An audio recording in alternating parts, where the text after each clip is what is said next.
প্রিয়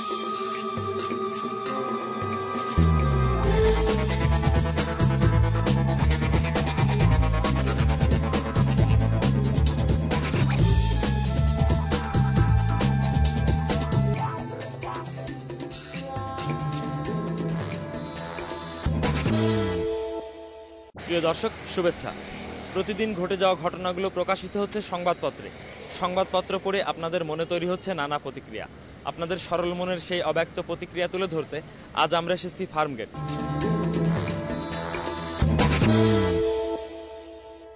বিশ্বনাথ রণক্ষেত্র, নিহত 2। আজকের সংবাদপত্রের একটি উল্লেখযোগ্য খবর। চলুন এই খবরটি নিয়ে কথা বলি পত্রিকা পাঠকদের সাথে। কোনো রাজনৈতিক দলের এই হরতাল করা উচিত নয়। হরতাল এমন একটা পর্যায়ে করা দরকার যেটা না হলেই নয়, কিন্তু এই রকম হরতাল আমরা চাই না। জনগণের আজকে বিরাট ক্ষতি হচ্ছে। স্কুল থেকে আরম্ভ করে স্কুল, কলেজ, মক্তব, মাদ্রাসা সব অচলের মতো হয়ে যাচ্ছে। এইচএসসি পরীক্ষার ছাত্রছাত্রীদের বিরাট একটা ক্ষতি সাধন হলো। এটা পূরণ করার তো ক্ষমতা নাই কারো, আমরা কেউ করতে পারবো না। এজন্য আমি বলবো প্রতিটি দল মত নির্বিশেষে হরতাল প্রত্যাহার করে জনগণের যে দাবি দেওয়া বা কোনো দলের দাবি দেওয়া থাকলে সেটা আনুষ্ঠানিকভাবে জাতীয় সংসদে গিয়ে এটা প্রসিডিউট করবে। অফিসে আমাদের দায়িত্ব হয়, এটা যেমন সত্য, আবার পথে আমাদের বিড়ম্বনার সৃষ্টি হইতে হয়, এইটাও সত্য। এখন এই দুটা মিলেই আমরা এমন একটা পরিস্থিতিতে আসি যে আমরা না ঘরকা না বাইরকা, আমরা সইতেও পারি না, আমরা কিছু বলতেও পারি না। উভয় গ্রুপেরই যথেষ্ট, আমি মনে করি যে যথেষ্ট ফল্ট আছে। এটা আমরা যারা মুরব্বী, এখন বয়স হয়েছে, আমি মনে করি দেশের মানুষের শান্তশিষ্ট হয়ে চলা উচিত। রাজনীতিবিদদেরও এটার একটা সুরাহা করা উচিত উভয় দলের। হরতাল তো আসলে ভালো জিনিস না। হ্যাঁ, তাহা ক্ষমতা হাত বদলের জন্য একজনের এই হরতালগুলো করতেছে। আসলে সত্যিকার তো জনগণের যেটা সুবিধা এটার জন্য কেউ কারোর জন্য করে না। নওগাঁ জেলা থেকে আসছি মেডিকেল করার জন্য। গত সোমবারে আমরা আসার কথা ছিল, তা আমরা আসতে পারিনি হরতালের ইয়েতে।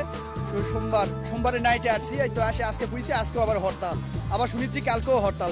এতে আমাদের কত অসুবিধা হচ্ছে। হরতাল তো জনগণের কোনো উপকারে আসতেছে না। কাজে আমাদের এই ধরনের অনাকাঙ্ক্ষিত হরতাল জনগণের দুর্ভোগ, অর্থনৈতিক সমস্যা এবং দেশে অশান্তি, এগুলো আমাদের কারো কাম্য না। কাজে এটা বিরত থাকাটাই সবচেয়ে ভালো। আমরা সাধারণ মানুষ এগুলো তো চাচ্ছি না। দেশের যে অবস্থা তাতে আমাদের সাধারণ মানুষের পিঠ একবারে দেয়ালের সাথে ঠেকে গেছে। এই জন্য যে কোনো রাজনীতি যে দলই হোক না কেন আমরা এসব পছন্দ করি না। আমরা চাই ডাল ভাত খেয়ে বেঁচে থাকার জন্য। হরতাল কেন সাধারণ মানুষের কোনো কাজে আসতেছে না, বা হরতাল সাধারণ মানুষ চায় না।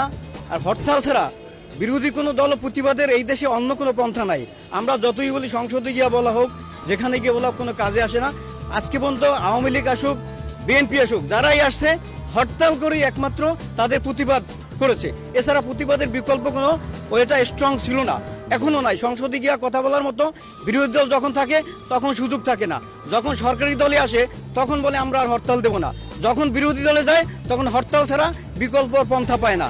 সাধারণ মানুষের ভোগান্তি। তৃতীয় দিনে যে হরতাল, মানুষ অধৈর্য হয়ে গেছে, মানুষ এই হরতাল চায় না। কত যে কষ্ট করে অফিসে আসতেছে, হাইটে আসতেছি, তারপর আমরা যাতায়াতে কিন্তু আমরা যে চাকরি করি, কিন্তু চাকরি করতে হয়, আমাদের কত যে কষ্ট হইতেছে সেটা আমরা খুব ভোগান্তি।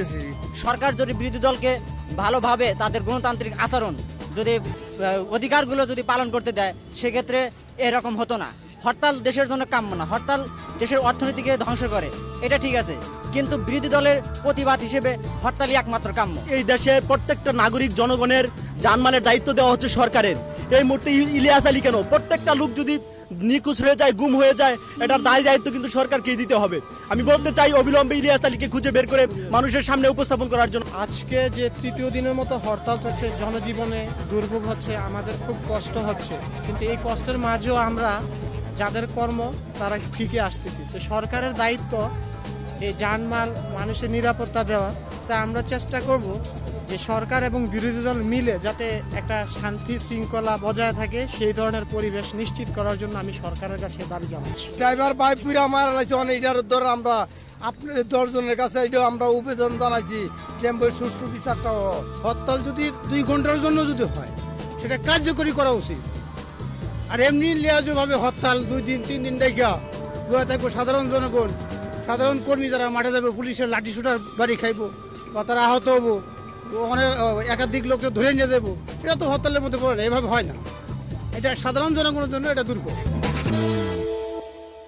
জনগণের মতামত শুনলেন। আপনারা যে যেখানে বসে আমাদের এই অনুষ্ঠান দেখছেন, আপনাদের সবাইকে ধন্যবাদ জানিয়ে শেষ করছি আমাদের আজকের অনুষ্ঠান পাবলিক রিয়াকশন। সবাই ভালো থাকুন, নিরাপদে থাকুন।